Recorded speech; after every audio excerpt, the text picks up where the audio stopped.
Hello, welcome back to the podcast, or welcome to the podcast for the very first time. I have a feeling by the nature of the title of this podcast that I'm going to have a lot of new viewers / listeners. So a lot of new people seeing my face for the first time or hearing my lovely accent for the first time. And it is a lovely accent, and I will have no slander about that. So, I wanted to let you know what the podcast is before you get into this episode, right? So this podcast is out at 7 o'clock in the morning, UK time, every Tuesday.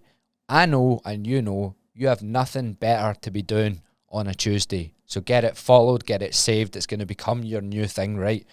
It's a mixture of me speaking to smarter people than myself and, how do we put this? Stupider people than myself, which is usually my mates. So it's a mix of education and absolute nonsense. So you never really know what you're going to get, which keeps it exciting, you know. So before we get into this episode, I would just like to say thank you to Dr. Ewan Miller, who came all the way down from Aberdeen to Glasgow to speak to me, which is an achievement in itself. And it was one of my favourite episodes so far. That's why I wanted to spend, however, 20 minutes doing this intro. So yeah, get the podcast saved, get it followed, and just sit back and enjoy yourself, or if you're driving, please don't crash. We'll just start by, I can tell you right now, okay, because I know that, I think with the way that I'll SEO it and stuff, people that don't know me will watch this, so I'm getting a wee bit nervous as well to come across as smarter than I actually am. Yeah. Can you just explain, I don't need a minute intro, but just your job title even, that's enough for us. Yeah, so my name is Ewan Miller. I'm a medical doctor. I'm a chemical pathologist, and part of the week I work in the bariatric clinic. So I look after kind of the assessment process and also the aftercare for patients that have had bariatric surgery on the NHS. So within that, like, I want to dive deep into it. I don't want to go beat around the bush. See, since you started doing that as a job, and you tell people that like you work within bariatric, how do you say it? Bariatric. That's a hard word to say. I know. Since you started doing that job, did you find any pushback from like people around you? I mean, I'm aware of pushback kind of out there, but it's not really something. I mean, everyone in a lot of the spheres that I can operate in know quite well that how beneficial bariatric surgery is for a lot of patients. So there's not really any pushback at all. None at all, from because you work within, say, like the NHS and a lot of people. Okay, because even since I started doing research for this, something like I was saying to you before, so I was listening to a lot of podcasts that were like people that have been through it. Then I was listening to people that maybe have similar jobs to yourself. Sure. But because I just searched for like gastric sleeve surgery, I downloaded loads of podcasts, and then I would listen to like a PT's opinion on it. Awful. Horrendous. Just like completely against it. And he's like, you don't know what you're doing to your body. And I was like, you don't know anything at all. So I found there was such like mixed emotions on both camps, and not many people like telling you the facts about it, and also giving the complications, and also the people that really need it. Yeah.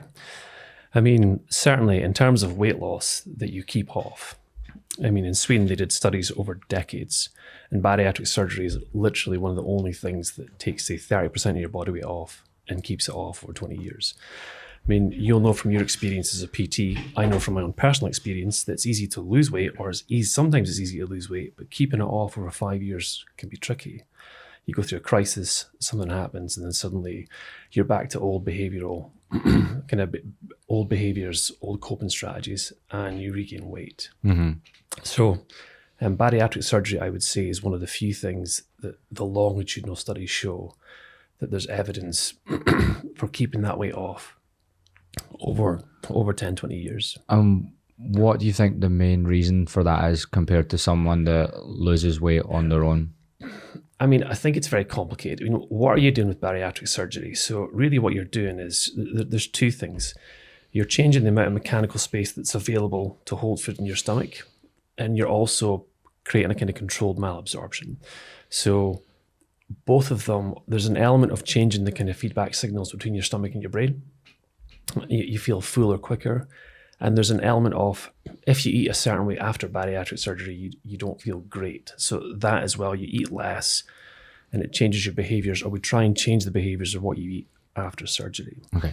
Now, we're talking at population level, and what I mean by that is we're talking about averages of lots and lots of people. Within that, there's people that will have the surgery, lose weight, and then regain it all again. And there's people who will lose almost too much weight, and then they almost go the opposite way. But on average, for most people, it's a huge amount of weight that they lose. Yeah.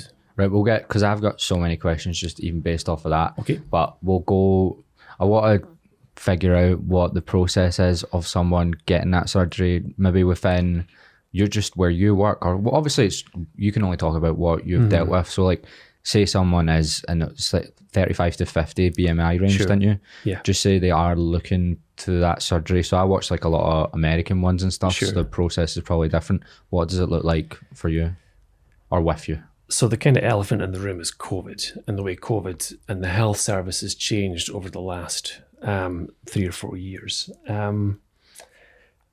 What I would say is that we're doing a lot less bariatric surgeries now than we were before COVID. And there's reasons for that. Because you've got a kind of backlog of category 1 surgeries for people with cancers, for hip replacements. They've been getting priority over other very essential surgeries, but not quite as kind of life-changing surgeries. And that's meant that we as a service have been able to do less bariatric surgeries than we would like. It's kind of hard for the patients. It's hard for us. But in general, what would happen is you would have a BMI of about 35 to 40 for the kind of priority 1 categorization, a recent diagnosis of type 2 diabetes. You would be referred to us, and we kind of take it on a case-by-case basis. There are prioritization rules for what you can and can't do, and just now it's just priority 1 for ourselves in Grampian. That's what I really liked about your voice messages. You went through, like, sometimes they get sent to dietitians, sometimes they get sent to different like psychologists and stuff. Yeah. So, and basically based on what we see, part of the assessment process leading up is that, okay, are you suitable for the surgery? What have you tried before to lose weight? Because really we're looking for people, sometimes our patients have lost quite a lot of weight already and then they've regained it. So we're looking for people who've tried, they've already made an effort. We're kind of looking for a commitment to process that they can change.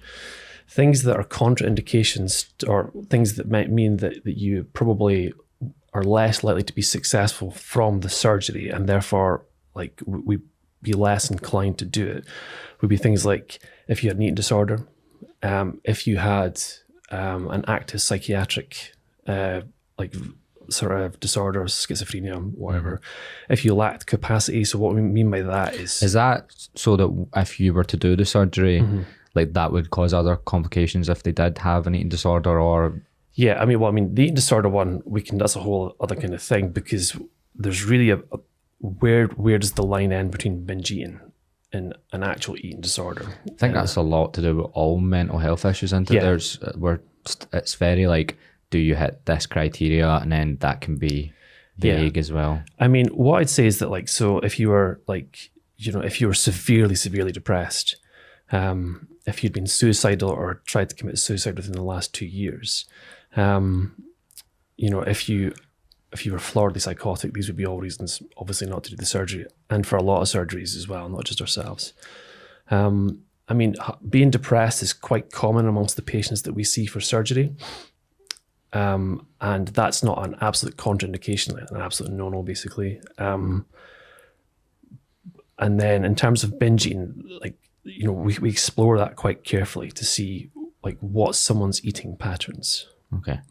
So I want to cover as much as possible. I want to cover positives and negatives sort of as well. But we'll maybe go through the positives. So I've seen quite a lot of good stories about it.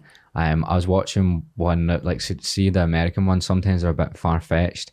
And because I'd been watching the personal trainer and he was too far the other way. And then I watched this one that was like, that's the best thing that's ever happened. And then they were getting him to run up the stairs after, and I was like, look, you can run up the stairs. And I was like, oh my God, this is too much. Then I realised I had YouTube on 1.25 speed. He was just walking up. It was actually just showing him the guy was just swinging a golf club and just walking up. And I was like, actually, that's absolutely fine. That's fine. So what would you say, like, are the main positives to this? And like maybe the biggest misconceptions? I mean, I guess the biggest misconception is that it's an easy process. I mean, it has a lot of evidence behind it, and it's very good for weight loss, but it's not a process that's particularly easy. You know, there's a lot that goes into it and getting patients ready. The surgery has risks and benefits.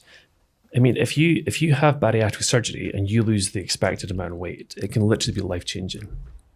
You can have type 2 diabetes before the surgery, that's in remission, you know. And if you track outcomes of, say, mortality... Can you explain what that means, remission for diabetes? I understand it, but I would also quite like a clarification again. Sure. So, I mean, there's different types of diabetes. The kind of one that we are talking about is where your body becomes very resistant to insulin, which is a hormone messenger. And that basically tells cells to take glucose in.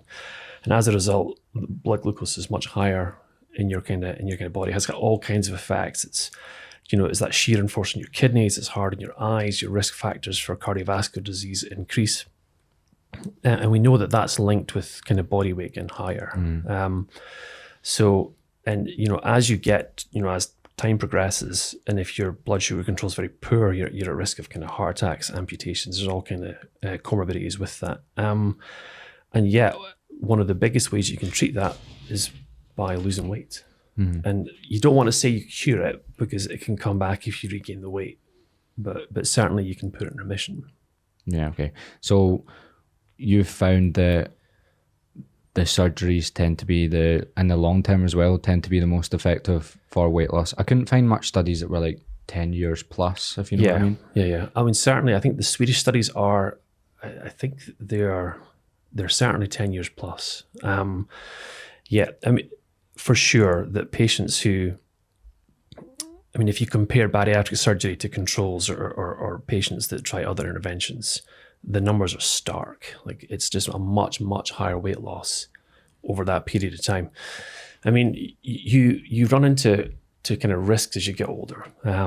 Depending on the type of surgery you've had, if you've had, say, just a kind of mechanical change like a pouch where the weight loss might be a bit less, you're less prone to kind of malabsorption. But if you have one of the procedures where you sort of malabsorb as well, like a Roux-en-Y, then you have to, you know, you're at risk of things like fractures and that kind of thing as you get older if you don't take your supplementation. Okay. So, what I was most interested in is, so if you look at, hard to really tell with like people just being overweight. So sometimes that's just like lifestyle has changed, that sort of thing. Then there gets to, obviously that's who knows where that line is, where it gets to the point where it's not that, or there's health complications and stuff. Like you said, I think you have to take it case by case, don't you? If you look at like morbid obesity and some people like get offended when you maybe say things like this, so you have to tread carefully the way you say it. You are looking at maybe using food as more of an addiction, like a coping mechanism. Have you found struggles when people have had the sleeve when they now, because effectively what I heard was they can't really absorb the same amount of food, so they then, do you ever find that they have to find something else to cope with? So you're talking about addiction transfer. I mean, that is the better way to say it. I mean, I think the evidence is fairly, I think there's debate about addiction transfer. Anecdotally, I think we've seen it, you know, it happens.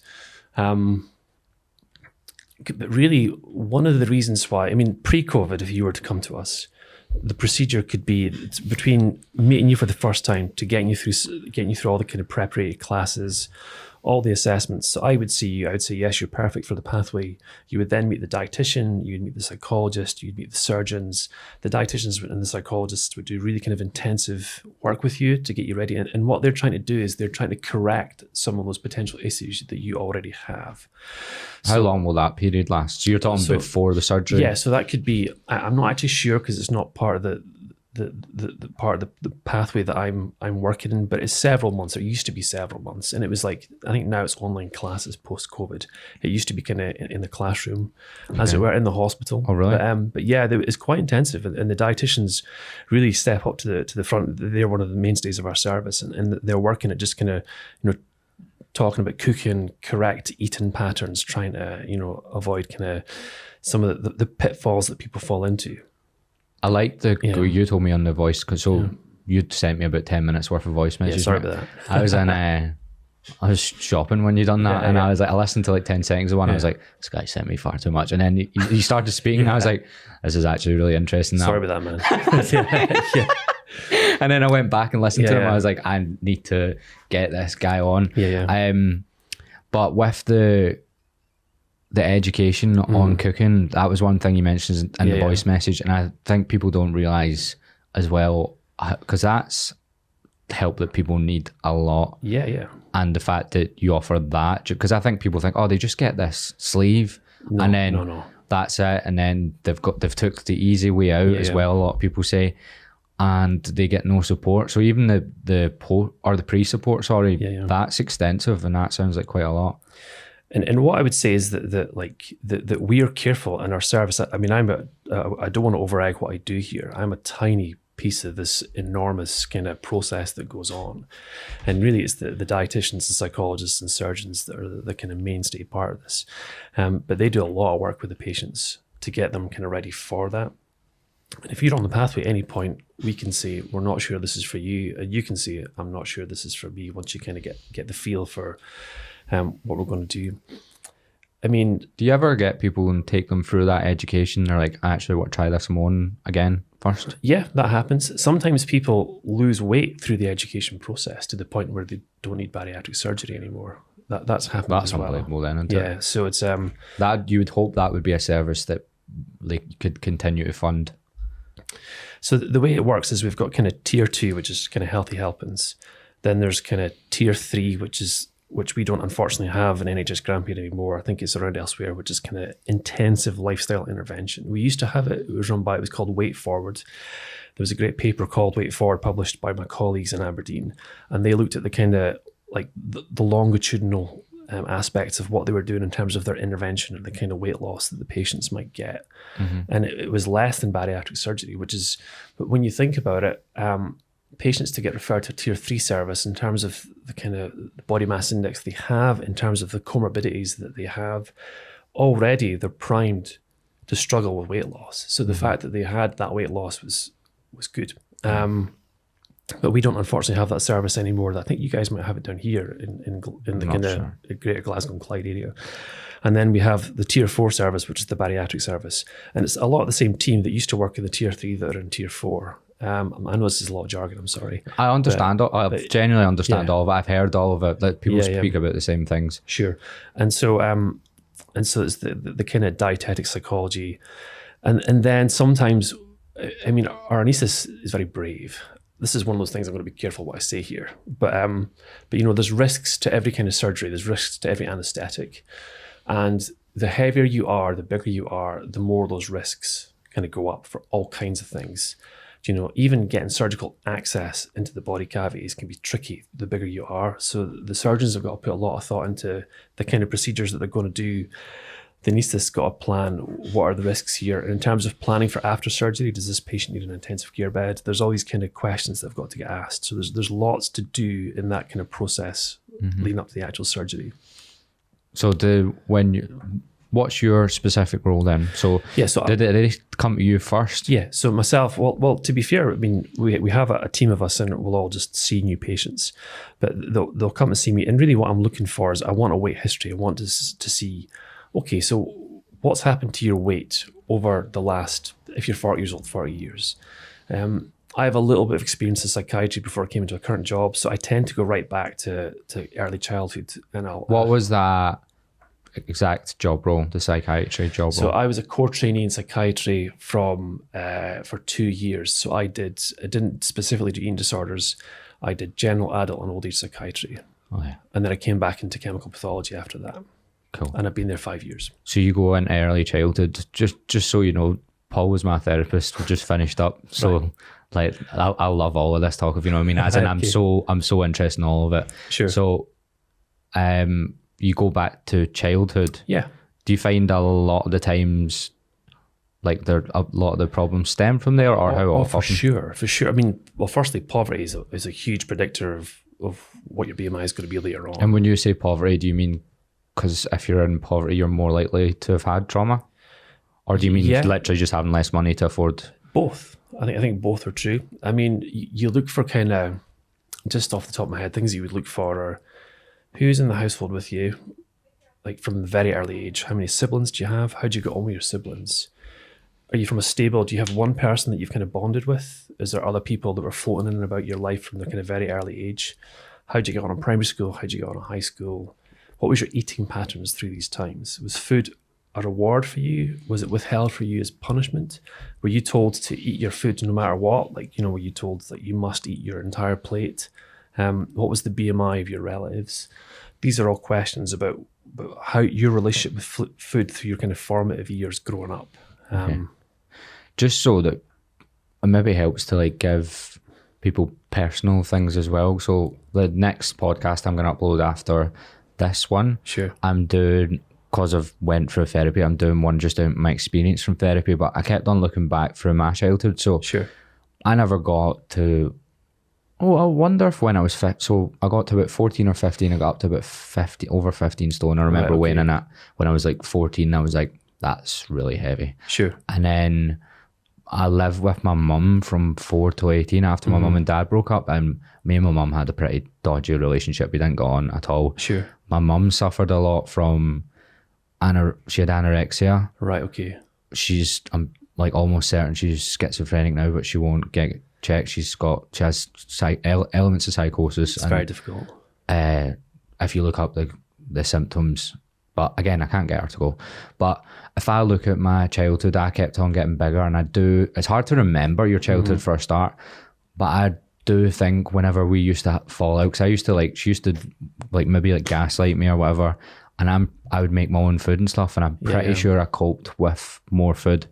And then I moved in with dad when I was 17. I started looking into fitness and stuff, but I always think, right, because I couldn't lose weight when I was, and I was trying to lose weight when I was like 13 and stuff.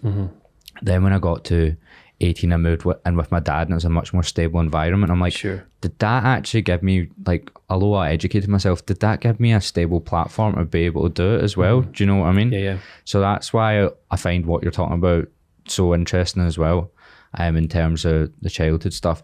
So after you've spoke to them, say it does stem back to childhood, would you go into like therapy with them? Not yourself, but like, is that what you would suggest? Or yeah, I mean, certainly there are patients that we do sort of signpost towards kind of therapy for things. I mean, our psychologist is, although I'm sure she wouldn't describe herself as having a kind of a prima facie therapeutic kind of role, in the way you're thinking, that kind of depth psychology, like patients coming in for an hour a week for 2 years or whatever.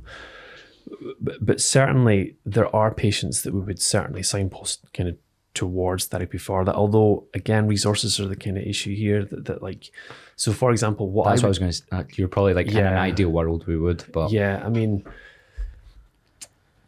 what we consider kind of disordered eating and what the psychiatric service will see in terms of the severity that they will see, there's a slight mismatch there. And that's not just between us and psychiatry, it's all specialties. You end up just seeing the kind of severest end of the spectrum. And I think we could all do with more resources. I think that's uncontroversial to say. Yeah, I think you can get away with that one. I don't think anyone will be at you for that one. Right, we're going to take a short break. As you can see, due to the nature of my smaller brain, I had to take a few breaks in between this podcast just to, oil up my brain cells for the next part of the conversation. So whilst I'm getting myself ready for the next question, if you're on Spotify, you can rate the podcast. If you're on YouTube, you can like the podcast. If you're on Apple, you can give me an absolutely solid review. Whatever you're doing, just right now, before I ask the next question, help me out in some way. I kind of just want to go into like when someone has the surgery. Okay. What does the support look like after? Sure. Either in your surgery or just like, what do you know what the support is, and what's the most help someone can get, as in what do they need after? Okay. So in terms of after surgery, it depends, I guess, on the individual. It depends a bit on the kind of risk factors they've had coming up to the kind of surgery they get. But by and large, you start basically on a very clear diet. Then you move towards gloopy food. What's interesting about that actually is that you're not often taking enough protein for the first couple of months. You can have a very low protein diet initially because you've got to start, because basically what they've done is they've completely altered the shape of your stomach. Is this the sleeve? Yeah. So there's... Go through them. Okay, so basically the procedures that we tend to do in Aberdeen, by and large, are a gastric sleeve, where you just take a kind of sliver of the stomach. So again, you're reducing the mechanical space. In a Roux-en-Y, where you're taking the top of the small intestine and you're attaching it to a pouch at the top of the stomach, and you're defunctioning a lot of the anatomy kind of behind it. A Roux-en-Y... So are you then changing the function, and the sleeve is more making it smaller? Yeah, so the sleeve is a mechanical change. The Roux-en-Y just like basically a 5-year-old here. Yeah, sorry. So basically you're reducing the amount that the stomach can hold. Okay.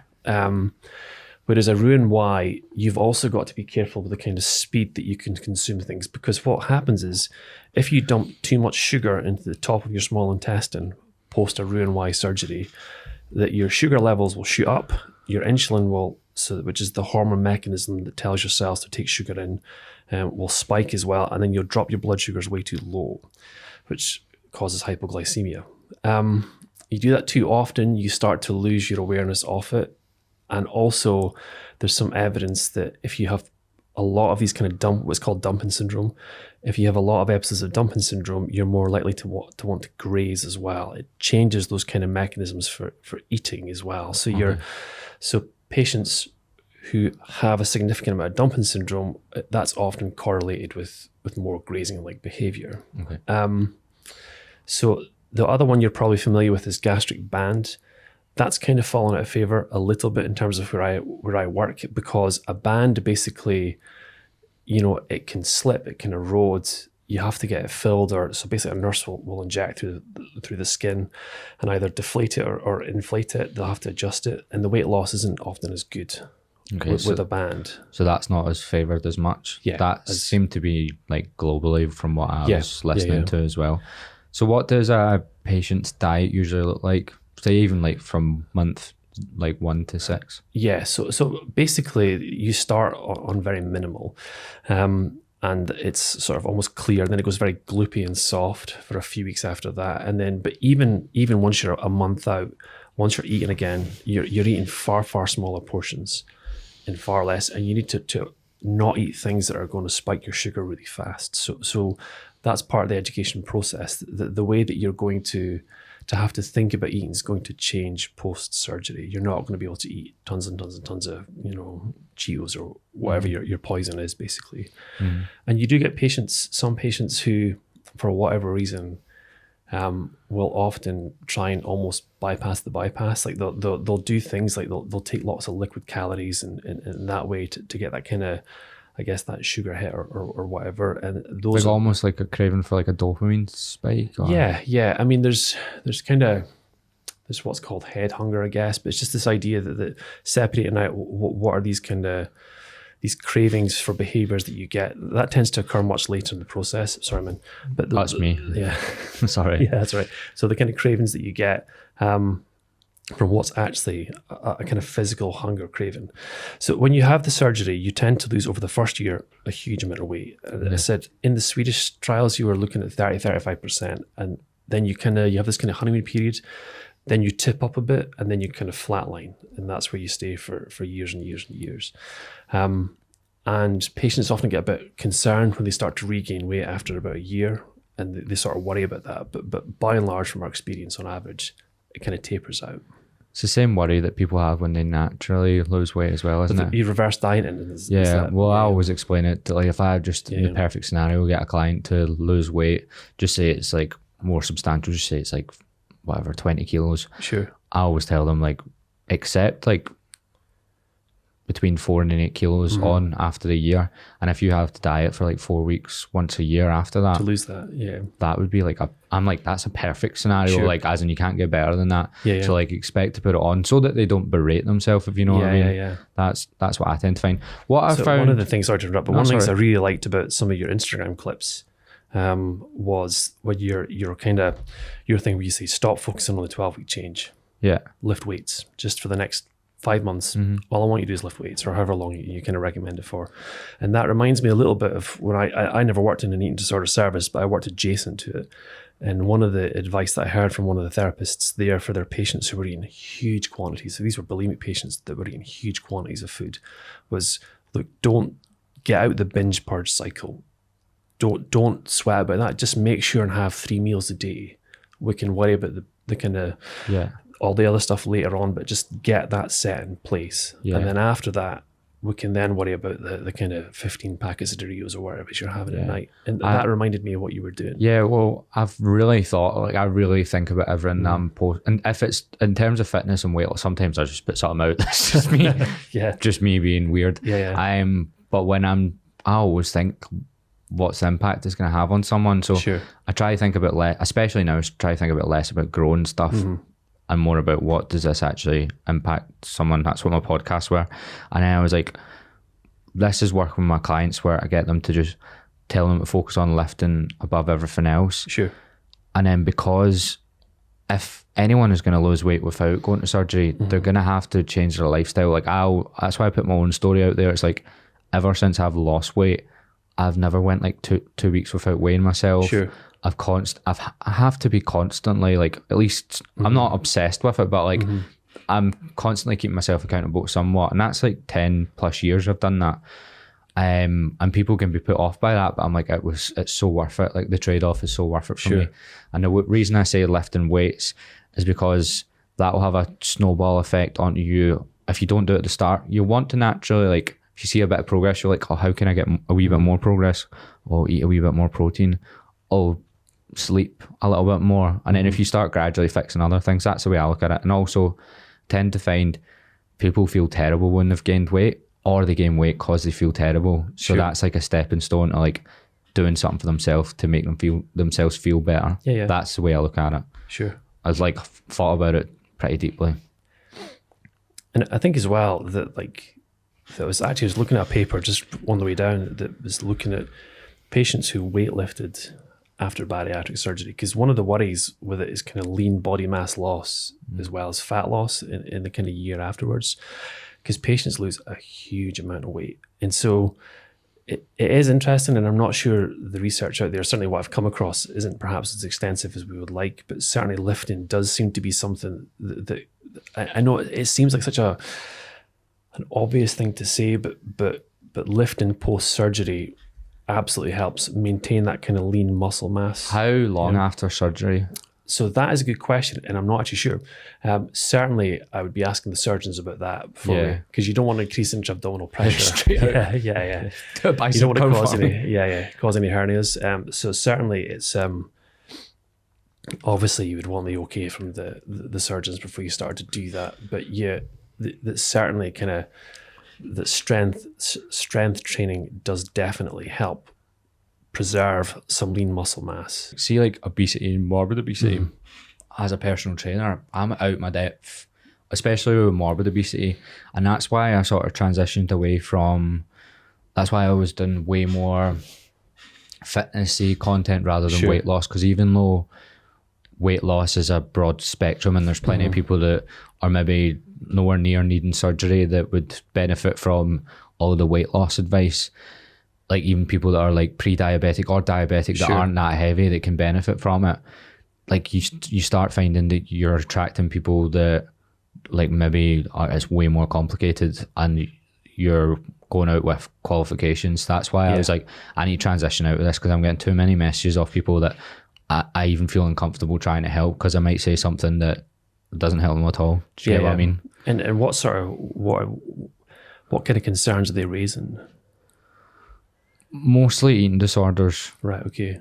So binge eating disorder, I'm like, I really don't want to even like go into that because I have no idea. Because but that's what I mean about like, you know, if you don't know certain things, there's so many considerations in there with this sort of role, and anyone that works in this industry. Because I feel as a PT, you're like, you basically have no qualifications and you have to have some sort of like empathy. You have to have the same sort of like borderline the same sort of skills as like someone, as a therapist, as a people's person. And then you also need to understand the body well enough. And be sound, which is the one that most PTs struggle with, I think. So in terms of, let's go more into the support people have after. So is that like follow-up appointments? Yeah, so what we do basically is we'll see patients for X amount of time afterwards. And really there's kind of a routine process that they go through just to touch base with them to see, are they on track? How is their weight loss progressing? To pick up any potential complications that they might be having from that. Dumping syndrome is a biggie. The other biggie is kind of small bowel bacterial overgrowth. So what you do what's that? I've not heard that one. So basically, whatever there's stasis, there's infection in the body. So if you've basically defunctioned part of the gut, you can get bacterial overgrowth in there. And patients will often present with kind of, with quite severe diarrhea and just feeling unwell. And it's quite common actually post-bariatric surgery. So you have to give them 6 weeks of antibiotics to kind of treat that. It looked pretty brutal from what I've seen, like just after the surgery, the first like 2 or 3 weeks. I remember most of the stories I've seen, they were like, I knew it was going to be bad, but it was like really difficult after. In terms of what were you just seeing? that they looked, they were saying how tired they were. Yeah. And people get frustrated because they can't eat yet because they were on a liquid diet. Yeah. So it's like kind of liquids and softs.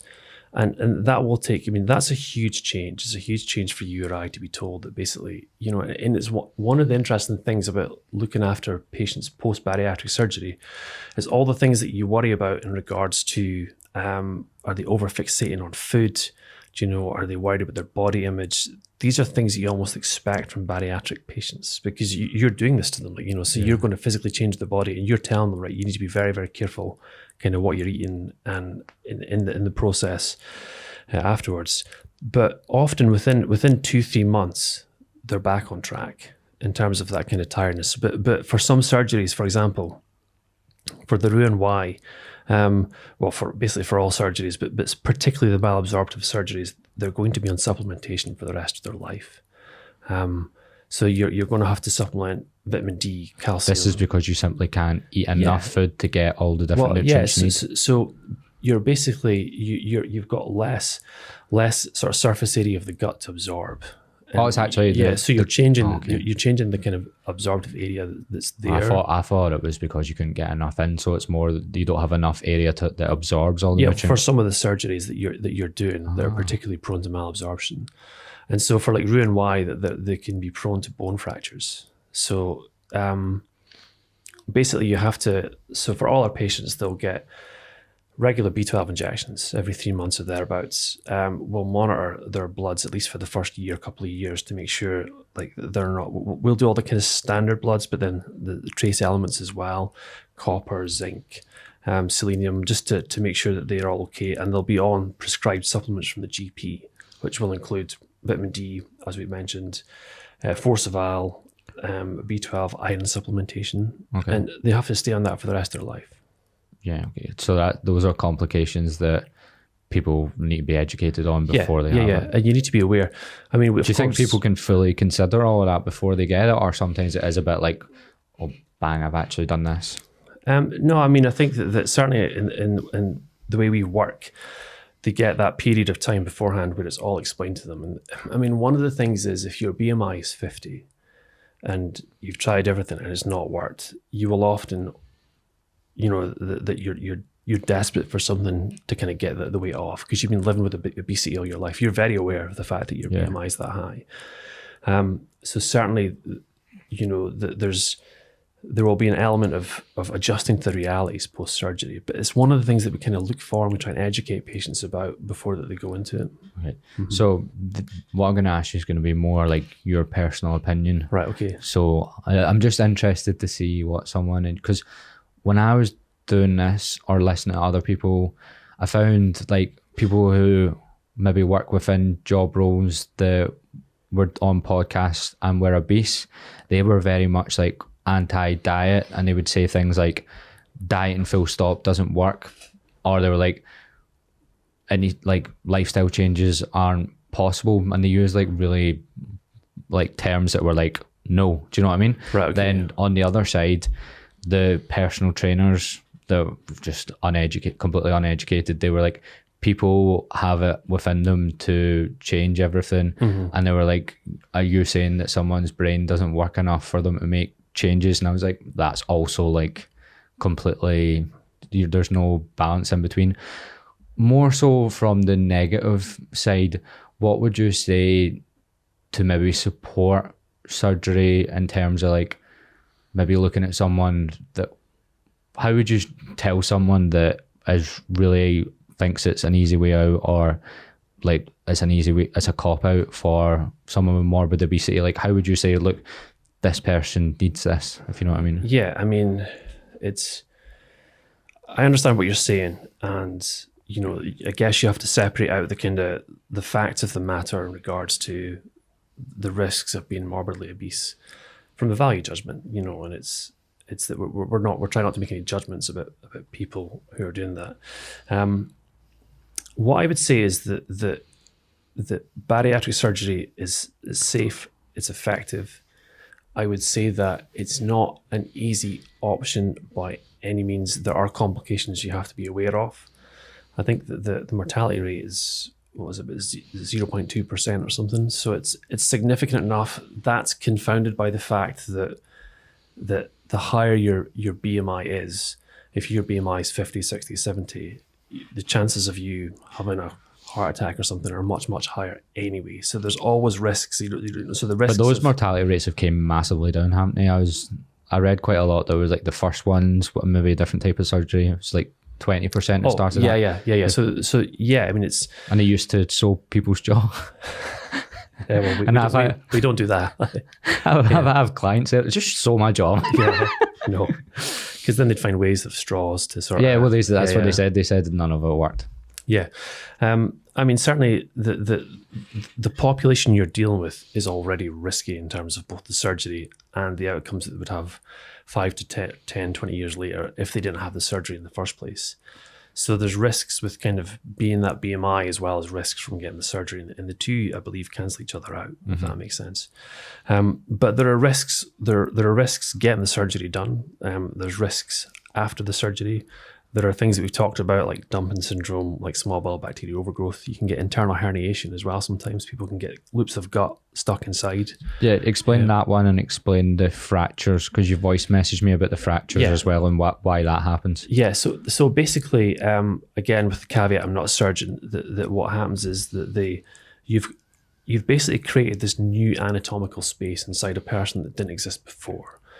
So what can happen is loops of intestine can get kind of stuck. They can get looped in, they can get stuck, and then you cut the oxygen supply off, and then that part of the gut can die. I mean, that could be a terminal event for a patient. And I mean, it's rare, but I've seen a couple of cases of it post bariatric surgery, so it's not vanishingly rare. Yeah. So in terms of the sort of risk of fractures, I mean, obesity carries a risk of fracture anyway. But one of the things is, especially with malabsorption procedures, that's procedures that you do where patients malabsorb, that if they're not taking the supplements, if they're not taking their vitamin D, their calcium, you can see a kind of, sometimes you can see raised metabolic activity in their bones, and they can just be at higher risk of kind of the quality of the bone can get poorer, and they're more likely to break. So that's nothing to do with losing weight rapidly? That's a good question. So I think that there's certainly some suspicion that there's an effect of kind of bone strength from being that weight. Yeah, almost like conditioning from having weight. Yeah, and suddenly that's off. But I think by and large, like, I guess that globally the risks are much less for these side effects, for all of them, with the surgery than, you know, the risks that you have of cancer, of heart disease, that kind of thing. Yeah. If your BMI stays that high. Yes, like because you don't necessarily think when someone, like even in your 30s when you get pretty heavy, like you're running close to health risks all the time, aren't you? Yeah. And we see patients, you know, like it's life-saving, some of it, isn't it? Yeah, so we've got patients, again, without going into personal details, but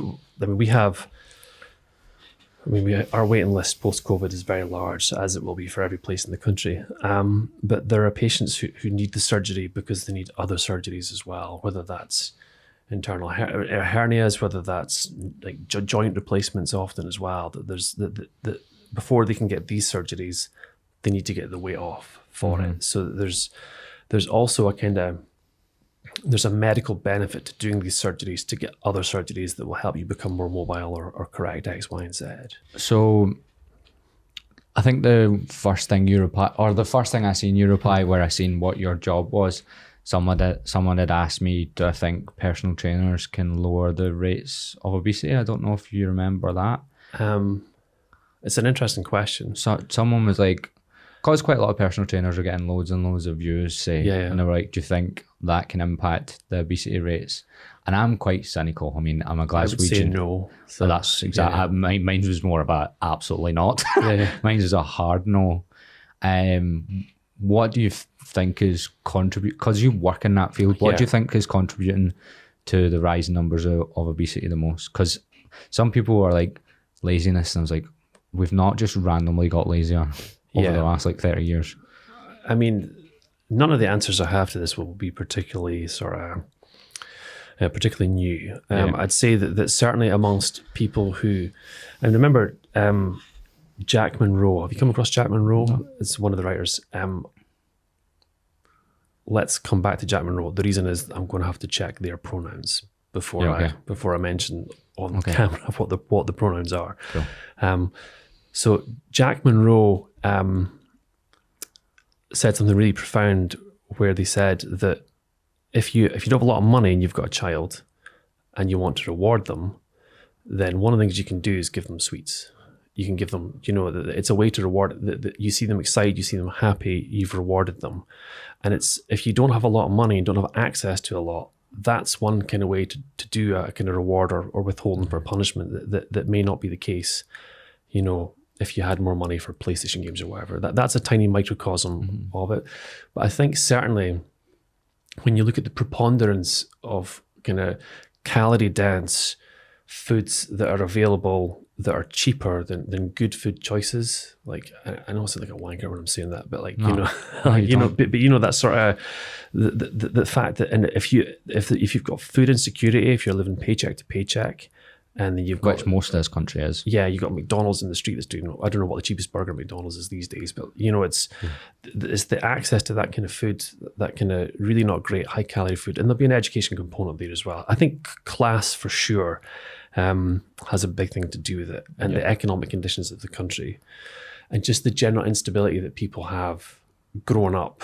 So, and there's all kinds of things going on there in terms of your family relationships, which you've talked about, and the kind of economic instabilities that can affect family relationships. Access to high calorie foods as well, that are cheap. And I mean, I think that per calorie, I think it's, that your good food calories, as it were, cost much, much more per calorie than they do for your kind of junk food. So these are all things that are contributing kind of to it. I don't think it's because people are getting lazier. I don't think it's that at all. It's obviously multifactorial. For sure. Obviously, there's not just one. Because there's no study on this. How can you study what is causing higher rates of obesity? You can't just do a study and like, it's that. But if I was just to hypothesize on the biggest factor, I would say it's the access to processed foods and the fact that these are billion-dollar companies or billion-pound companies, whatever. And that's why when someone asked me that question, I was like, we're personal trainers off our own back, just making videos and hoping we somehow say something in the first 5 seconds that you're not interested in to listen to us. Competing against billions of pounds, trying to get you to eat processed foods, and it's cheap. Whereas what I want you to do is lift weights. How am I going to win that? How am I going to win that battle? Also, there's a cost to lifting weights, right? I mean, you got a gym membership, you got a personal trainer cost. It's by and large a middle class kind of thing. And never thought about it like that. But it's and like, I know one of the things again that I thought that you did was very good is you're like, look, if you can't afford me, it doesn't matter. Like, I've got just do something. I've got training plans here for free. Download them, get started. Like, it's not, I know you're selling a service because you need to make a living, but at the same time, you're also clearly trying to to extend that olive branch to people who perhaps. Well, I wrote down. I've got a whiteboard in my room, and I wrote down. I feel weird when people are also like positive about me, but yeah, I just get this cringe thing. You're blushing. I wrote on my whiteboard to just like make the gym as accessible as possible for people, and that's why it's hard to do it on top of everything else. But like, I want to make more free plans and stuff like that. And they're always in my bios. They will get an email sequence that'll tell them about my coaching, but they can use that, and they can use I've got maybe like 15, 20 solo podcasts that is just like the pure lifestyle advice. Sure. And since I started doing them, I get a lot more messages of people going, that really helped me, rather than like 30 seconds on an Instagram reel. And do you find that a lot of I follow a lot of kind of personal trainers, not meaning to cheat on you, but I follow a lot of personal trainers on Instagram. Get them unfollowed. But one of the things is that a lot of the very good ones, they're clearly angled at people who are already very good at lifting. Okay. They've already got, they've already got quite a lot of experience, or they're quite athletic already. Yeah. So it's about hitting that balance for people that have no experience at all. I honestly don't even want to work with. I want to work with people that have never lifted before. Sure. That's who I relate to the most. I relate to people that are more have the same upbringing as me, or that like same sort of experience as me, like where it's like they're actually nervous to be in the gym. They don't, as soon as they start lifting weights, get ridiculous results. Do you know what I mean? That's more who I want to. I just found it interesting with the people think because you were like, you still need to make money at the end of the day. Yeah. Do you think there's any possibility of like NHS and personal trainers working together? Well, we should probably caveat this with this isn't set up, and I'm not recruiting for NHS Grampian here. but yeah, I mean, it'd be good. I think that. I mean, certainly the physiotherapists, they do a lot of kind of rehab weights. We've got a gym in the hospital, but it's really for patients who are like who are requiring rehab for whatever reason. I think we would all like to have a situation where that we could increase the access to exercise as well. Because the thing is that we don't, as far as I'm aware, we don't have, it's not like I've got a physical therapist on staff that works with us in the bariatric service to teach someone how to bench press or fill in your exercise there. And there's other things. It's the problem with the NHS, as you'll be aware, is that like the demands on the service are colossal for the money pot that's kind of there. So a lot of that's going to be resources. In an ideal world, I would love for us to be in a situation where we could expand the service. Yeah, everything you're talking about is like, but like it's so hard to do. So because I was thinking in my head, I was like 80% of PTs don't make it past the first year. Sure. There's a lot of, because I think within just weight loss in general, they have to get out of just the scope of it always being fully qualified people, because they need more help than the amount of people that are like qualified doctors, etc. Do you know what I mean? Like doctors are already I'm not stressed. I'm not qualified to teach anyone how to bench press. Do you know, like I'm qualified to basically look after their medical health. And so it's an entirely different set of skills. It's like me being great at table tennis and switching to competitive swimming. Like it's an entirely different set of muscles that you use for those kind of things. Yeah. And I guess that's the interface about what you're asking me, that kind of interface between, there's this suspicion of bariatric surgery. It's an easy option. Like, you've had clients that have thought that I don't have to, I'm assuming you have, that I don't have to lift weights. I can just get a sleeve. I can get a roux wine in Turkey or wherever they go abroad to get it done, and that'll fix everything. And it's not, you can do that, but there's risks attached kind of to it. So I think we both agree that if you can avoid having to do it, then that's probably the best thing. Like, do you know much about, have you met anyone or heard stories about anyone going to Turkey and doing it? I couldn't find much online. I know that's probably like you're sitting there sweating answering that question. Yeah, I'm just sweating in general. Just a sweaty guy. So Because that was the first thing my head went to. I was like, are people going to, because you hear about people going to Turkey for everything, but I couldn't find much. No, it's happening all the time. Not just Turkey, other places, Eastern Europe, all over. And you can get it done privately here, but if you get it done privately here, it might cost you five times as much as getting it done abroad. And I have to say, I really have to be careful what I'm saying here in regards to I can't be seen to be criticizing other health providers, especially private ones. What I would say is that there are difficulties with going abroad to get the surgery done and then coming back. One of the issues that we've ran into is if you have a procedure done abroad, what procedure have you had done? And we've had to image people, we've had to scan them to try and figure out what's been done. Because they don't know what's been done? Because all their paperwork is in a foreign language. So and these are quite big procedures that do carry risk with them. So, and the risk might change on the kind of procedure that you've had. So, I mean, I've seen cases where the surgeons and the radiologists have knocked their heads together to try and figure out what exactly has been done here abroad. And that will dictate, do we have to go in and kind of do any kind of surgical revision? So that just sounds not ideal to me. That's the way I would describe that. But at the end of the day, you can't stop people doing stuff like that, can you? I mean, the other thing that we deal with all the time as well is that we have just now a vanishingly small resource.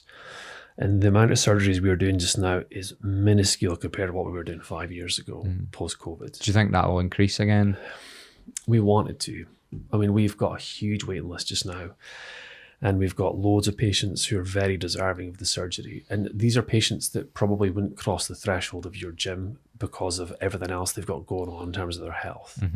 And that you really kind of get into that spiral where if you've gained weight, like you're starting to get medical comorbidities, perhaps it's your knees, perhaps you've got hernias, and that affects basically, your ability to do exercise to lose the weight again. So suddenly you're in a situation where you've become very sedentary because of the health issues you've had after the weight gain. It's another sort of snowball effect. Yeah, that's a good word, a snowball effect that you get. And so we would love to be doing more surgeries for those patients because it can literally be life-changing. It can transform their lives. And it's I know you don't like those sort of before-after kind of 12-week body transformations, but you do have those patients that have just phenomenal life-changing surgery, and it changes lots of things about their lives for the better. Do you find, because there's no point moving away from the gastric band and bypass stuff because that's fully what we're here to talk about. Right, okay. Do you find anyone struggles with like their mental health after it or body dysmorphia or stuff like that? Because I find even when my clients lose weight, sometimes they can't see it and there's a ridiculous difference, and I'm like, yeah. Then I'll show them side on and I'll literally be next to them like, look how, and then I'll like say, do your measurements again, lost 10 inches, and go, yeah, but I still feel fat. Yeah. I mean, it's certainly the some of it's chicken and the egg. Like if you're depressed, are you depressed because you have you have other reasons for depression? Are you depressed because your BMI is 60? Like, and then for some patients, like if they have how well they do after surgery, being depressed before it doesn't predict how well they do after surgery. But if they're depressed after surgery, that can actually not be a good predictor for how well they're going to do ultimately in terms of their kind of long-term weight loss outcomes. And I guess in it's going to be a negative. What do you mean? So basically that sort of makes sense. So if you've been depressed before surgery, then we do surgery and then you're okay afterwards. The depression was probably caused by the weight that you had. Yeah, and it's not just the weight, it's what that comes with. Yeah. Day-to-day life, judgment from other people. For sure. Like the fact you just said they probably can't get in a gym because physically they maybe can't even do it. Like maybe they can't sit on the bench. Sure. And the mental aspect of like going in there. Yeah. And so but if there's other things going on and perhaps your mood is lower afterwards, or you've whatever's going on in your life, that the surgery's not fixed that. Those issues are kind of still there. So in regards to body dysmorphia, yes, we do see it's not something I actually screen for, to be honest. Like how do you kind of feel about how you look? You do ask them, you're trying to detect if they've got anything particularly going on. But there's no one word that you hear where you can go, right, that's going to be an issue, is there? It's like so vague. I mean, I'd have to say that the process that my colleagues do with patients in the build-up kind of surgery helps, I would say, to iron a lot of those kinks out. You know, if you go abroad for it, you know, I should caveat by saying I'm not slating providers from abroad, or if you have private surgery, perhaps the kind of preparation for it is not quite as extensive as what we would do in the NHS. One of the issues that we have is that if you lose a ton of weight, you're going to be left with skin folds. And you have to get your body weight down very low. I think it's BMI 27, hold it there for a couple of years in order to qualify potentially for skin fold reduction. So because really what we are doing in the bariatric service in the NHS is we're getting people's weight off for their health. You know, it's not an aesthetic, it's not a cosmetic procedure. And we do warn patients that that they may well have skin folds after surgery, which can, you know, it can cause them traumatizing as well. But having said that, in my experience, patients who've had surgery who have got skin folds, that's a price they're willing to pay. They don't mind. They want that trade-off. They'll take it all day long. So, but on the NHS, where I work just now, it's very hard to qualify to have plastics take your skin off. Now, what does a skin folding surgery look like? As in what? Sorry. As in, like, how well can they recover? Because what you're talking about is everyone will have seen pictures. I have quite a lot of people ask me about it in general. Like, what exercise can I do for it? I'm like, that's surgery, I think. And like, I really think that's your only option. And even just me saying that to them, I'm like, I don't want to send that. I'm like, go to the doctors. I can't even tell them. I'm like, I feel so bad saying stuff like that. But have you met many people who've had that treatment? Vanishingly rare. In terms of my day-to-day, maybe one or two, I'd say. But it's unusual to get your body weight. I mean, so I lost 25 kilos 2018, and then COVID happened, and I put quite a lot of it back on again. I was that curve myself. How did you lose it? So I basically, you're going to hate me saying this, I stopped eating shit and started exercising more. People think I'm an arsehole. I mean, that, like, at work if you do it in the right way, obviously. But if you just say that to someone, that's what you do. Nothing will happen, obviously. I guess the big thing at the time, losing that weight, was it's all stuff that you talk about all the time. I started to track MyFitnessPal. I was trying to go to the gym 3 times a week. Very often it was twice a week, just because of the work. And twice enough. Yeah, and over the first few months, there was quite a significant loss, and there was up and downs. It's kind of seesaws in that pattern when you look back on the track. And one of the issues with COVID was that I got COVID last year. I got quite sick from it, and it made me very wary about going into gyms for a while. I'm going now just because I've got to, but and then I was back in that spiral with the kind of weight regain after it. But there was nothing new or like unusual about the way I lost the weight. I just tracked what I was eating and exercised more, basically. Did you find yourself getting hungrier the lower you got? No, I don't think I did. And I kept the weight off for a good long time. And I didn't deliberately reverse diet, but I could have a carry out, and as in food, not drink. And I celebrated with 2 bottles of bucket. Yeah, that's right. Yeah. I was allowed 15 bottles of vodka a week. But no, it was, and there was no issue at all, because you sort of knew that, like, what a kilo of fat contains 9,000 kilocalories. Yeah. So, like, having the odd carry it was not an issue. And it was really getting COVID and then being quite unwell from it, and then just not being active kind of afterwards, put the weight back on. Did that help you with your job at all? Like, maybe going through that process? Obviously, it's like, because I think one of the worst things that's why I'm like, when my clients come on, I'm so like one-on-one. It's why I don't want like doing group coaching, or I don't want to do that, because I think sometimes clients come to me as like the last resort of trying to lose weight. Right. Okay. Do you get what I mean? Yeah. And like, they maybe don't have it mentally in them again to lose weight and put it back on. Like, how did you find that experience? Yeah, it's very hard. Like, I remember doing things like trying to look at outdoor things I could do, but Scotland, that's the issue. I'm not a runner, so like, I was trying to figure out how to do something to avoid going back in a gym with a lot of people breathing, basically. In the end, I rejoined my old gym, and I just try and go when it's quiet to avoid people. Like, so I'm often in Saturday, Sunday morning very early.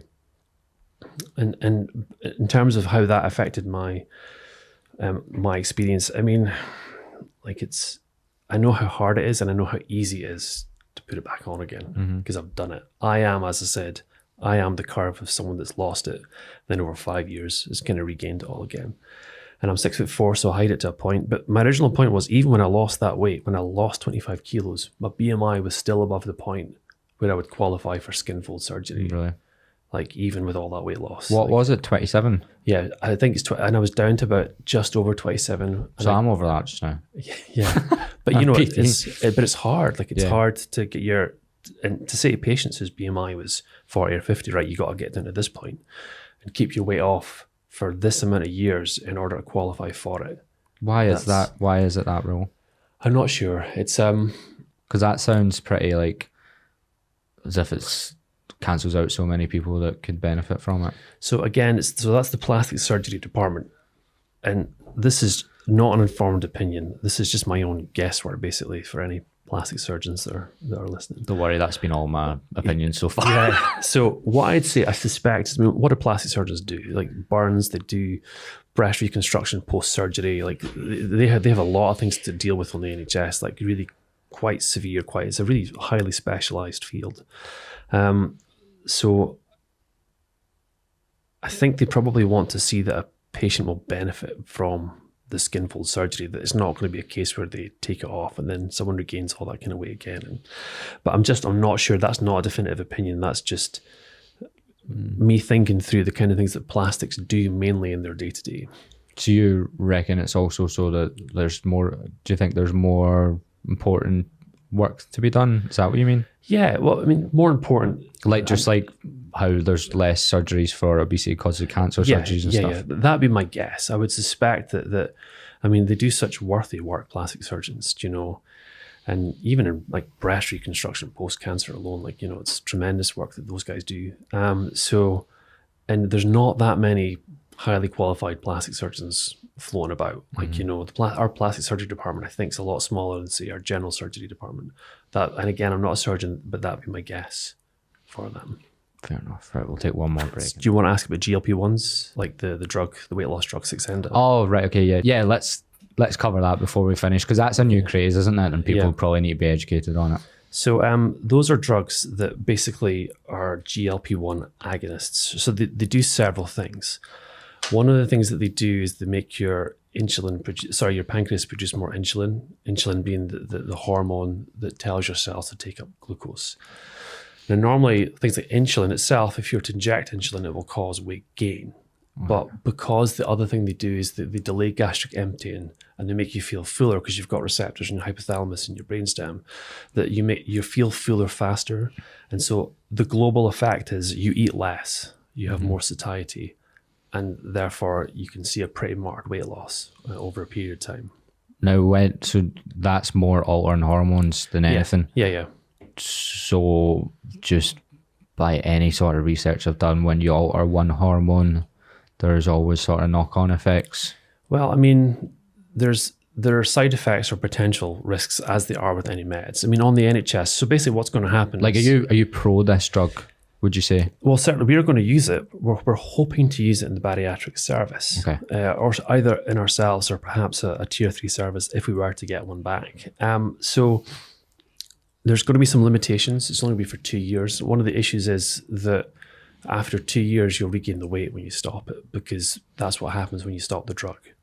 So one of my colleagues who doesn't work in the service, but she's kind of an expert in some of the stuff that we deal with, vitamin D especially, she was saying that it'd be good to get a kind of counterweight plus style lifestyle intervention. So just as well as the drug, to try and reset those patterns. That's kind of what we need. Whether we get it or not, I'm not sure.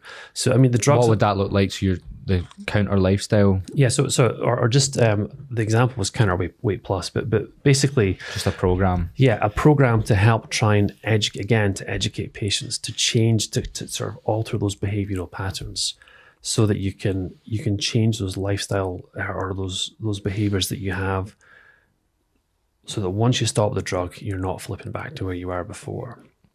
I mean, this drug will probably involve a tsunami of referrals. We're going to get pummeled, I suspect, with referrals for this medication. And there's already shortages of it because you can get it privately. So it's already being used. Yeah, that was because I think all of these things, again, ideal world will have supplementation with some sort of support and education into it. But as soon as you can hop online and buy it on your own, you're not going to do that even if it's offered. Was it? You're just going to, if it's offered, you're probably going to go be like, I'm not going to take that. If you're willing to get it online, you're probably not going to want the advice that comes with it.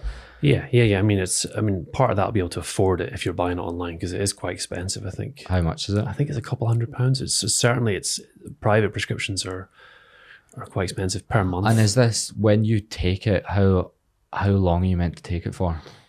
So, I mean, certainly the recommendations that we're going to follow is for 2 years. I mean, the drug is one of the new, it's actually a diabetic drug initially, and it's one of the newer drugs. I first became aware of it about 2013 for diabetic patients. So like any medication, I'm not sure actually what the long term, like we're not there yet in terms of like 50 years of use. Or even just after the 2 years, just say you've lost weight, what's the protocol after that? So after 2 years, if you've not reset those behavioral patterns, the kind of appetite will return. So like, you might end up, if you've not done that work yourself, you might end up back in the situation that you were before. And that's the last thing you want, isn't it? I mean, the worry is, I guess, that you could benefit from, it's, if someone's got a BMI of 25 and is taking it, that's a limited resource, and you're going to take that away from other people that could, you will cause. So the limitation is caused by the fact you can get it privately. I'm not saying that. I'm not. I have to be careful. All right, put up your hand. It's fine.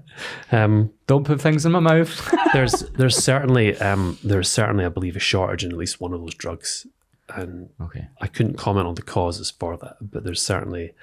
It's proving harder to acquire, I think. Yeah, and I found a lot of pushback on those drugs, but then I watched. You really have to listen to people that work in the field of obesity, and work with people who are obese and morbidly obese, and you have to take their opinions more, or even people that suffer with obesity, rather than just someone who's a PT or even a GP. Do you know what I mean? You need it's a specific thing, and they're the people that will have way more information than other people. Yeah, I mean, I think GPs have I'm saying see your GP about kind of bariatric surgery, but I'm sure the GPs out there are sort of tearing their hair out at me saying that, because they get such a hard time. They got a very tough job, man. I would never be a GP if I could avoid it. Yeah. It's 10 minutes a patient, all day, every day, and they can come in with anything. Yeah. I mean, the trick with being a GP is you could see 100 cases of back pain, but it's the 101st that's a nerve entrapment, like a what we call cauda. You've got to not miss that. Or you'll see 100 moles, you've got the 101st one that's skin cancer, you've got to not miss. Whilst you are up to your eyeballs, paperwork, patients, and trying not to be rude when some, because you're dealing with the general population, aren't you? And the general public are frustrated as well, because it's much harder to get an appointment now. We've got a shortage of general practitioners, and it's just it's that kind of pressure cooker environment that they're in. So I think I certainly view GPs as having a very hard job, and I cut them some slack, I have to say. But I would be the same, definitely. So this one might be a bit of a longer discussion, because I don't think you'll have a short answer for it. Right, okay. So the thing that was cropping up in my head from watching some of my clients lose weight, and the ones that have kept off, because I'll be honest, I've had clients that have lost weight, and then, because you don't stay in contact with every client you have. Sure. I've had some regain weight, and it's actually been quite heart-wrenching when they've messaged me saying I've regained quite a lot of weight. Sure. It's not happened loads, but enough for it to kind of hurt when it happens. If someone loses a lot of weight after surgery versus doing it on their own, when someone's learned all the habits to keep it off versus they lost it through surgery. Do you find people, because they still need to keep up an element of some sort of like exercise, or even not so much with food because they can't eat as much generally. Sure. But even just they have to have the habits of getting the vitamins in and stuff. Yeah. Do you find there's a struggle with that as well because they've effectively not like learned the habits? I know they do, but like a little bit with what you go through. Sure. But do you find anyone that struggles with, because it's like I've lost the weight and now I need to have the habits to keep it off versus like someone who's lost weight by doing habits? You get what I mean? Yeah. So I see what you're saying. And I have no opinion on that, genuinely. Yeah. I mean, a lot of our patients, there's almost a selection bias for it in terms of the patients that we get for surgery because they've gone through the preparation, they know what they're doing, they know what to expect. You do have patients or groups of patients that are perhaps struggle a bit more with the kind of day-to-day post-surgery in terms of that, just like you do in any kind of walk of life. That's why we exist as kind of healthcare professionals. So I guess to answer your question, that yes, there are patients, as you would expect with any group of patients, there are some patients who struggle a bit more with the kind of nuts and bolts of it. And really what you're talking about is basically like this massive sudden change in someone's life that they've then got to juggle. They've got to sort of, what's the word I'm looking for? They have to expend so much more mental energy and focus on different things that they never used to have to worry about post-surgery. That's what you're getting at. That's part of the education process leading up to it. That's part of getting them ready for that, to kind of know what to expect afterwards. But like anything, you're going to have those who cope less well with the new things. I mean, I couldn't really put a figure on the amount of people that would be, but certainly there are those that do struggle a bit more with it. Well, I find as a coach, the main skill that you have to have is being supportive. Sure. And non-judgmental. Yeah. And like, I was speaking to this to a PT the other day he's very similar to me, so I actually work out at the same gym as him. Sure. It's like actually like controlling your own emotions. So like your own, to be defensive about maybe your coaching or judge someone. Sometimes that's do you get what I mean? Sometimes your default. So do you find maybe the people that have more supportive people around them do find it easier? Oh, you mean like partners or partners, friends? Yeah. Because they'll get a lot of judgment as well, won't they? Yeah. I mean, yeah, for sure. I mean, I guess that if you've got people around you who will support you in the process, as with anything, like, you know, I mean, it's interesting that people who are more at risk of kind of side effects are males. You know, so there's... Why is that? Well, could be for a lot of reasons. It's just, you know... We don't talk. Yeah.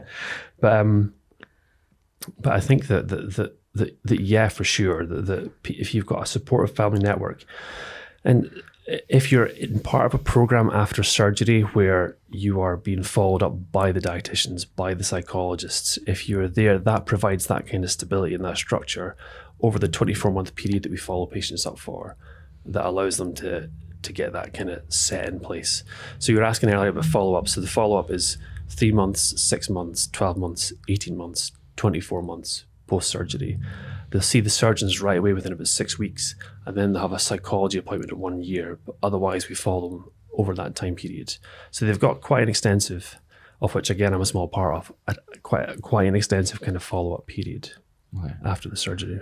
So we'll end here because my aim with this was actually like selfish education. Right, okay. And also just me knowing about this, I'm going to be way more empathetic to someone that's had that. Sure. Just to understand all of it a lot more. If someone, because I don't want to either be putting anyone against it or for it. Sure. Like as in just be neutral. It was an educational thing. If anyone is in that position where they feel like they need it, what would you say is like what they should do or what research they can do? Where's the best place they can go? Because I found it quite hard to find. Mm-hmm. And even the Turkey thing, you're saying loads of people go, I couldn't find anything. Right, okay. I couldn't find any videos or anything. Yeah. Which I found quite terrifying. I should say it's not just Turkey. Yeah. I know, but other places. I mean, certainly there's information available on the NHS websites about I would say the GP, the first protocol, who will, if you meet the criteria for referral, will refer you on to a kind of service. It might not be us. It might be one of the services beneath us, the tier 3 service, a tier 2. There's like a graded response, but it would be the general practitioner in the first instance. I know it's easy to say that. I know everyone struggles to see their GP just now, but that would be the first protocol to find out if you qualify on the NHS for bariatric surgery. Right, just go for and then see how you got on from there. Yeah. Is there anything at all did you come down here with anything you wanted to say or any like message you want to give out, or just literally just have a chat? I just came down for a chat because you asked, that was all. Thank you very much for doing that. Okay. You came down from Aberdeen. Yeah. But yeah, thank you very much for coming on, mate. No, thank you. Put your Instagram or something up, but I don't think you want anything like that. No. And as I said, I didn't even know what you looked like when I came here. You've got like a wee picture. Yeah. Okay, well, thank you very much for coming on, mate.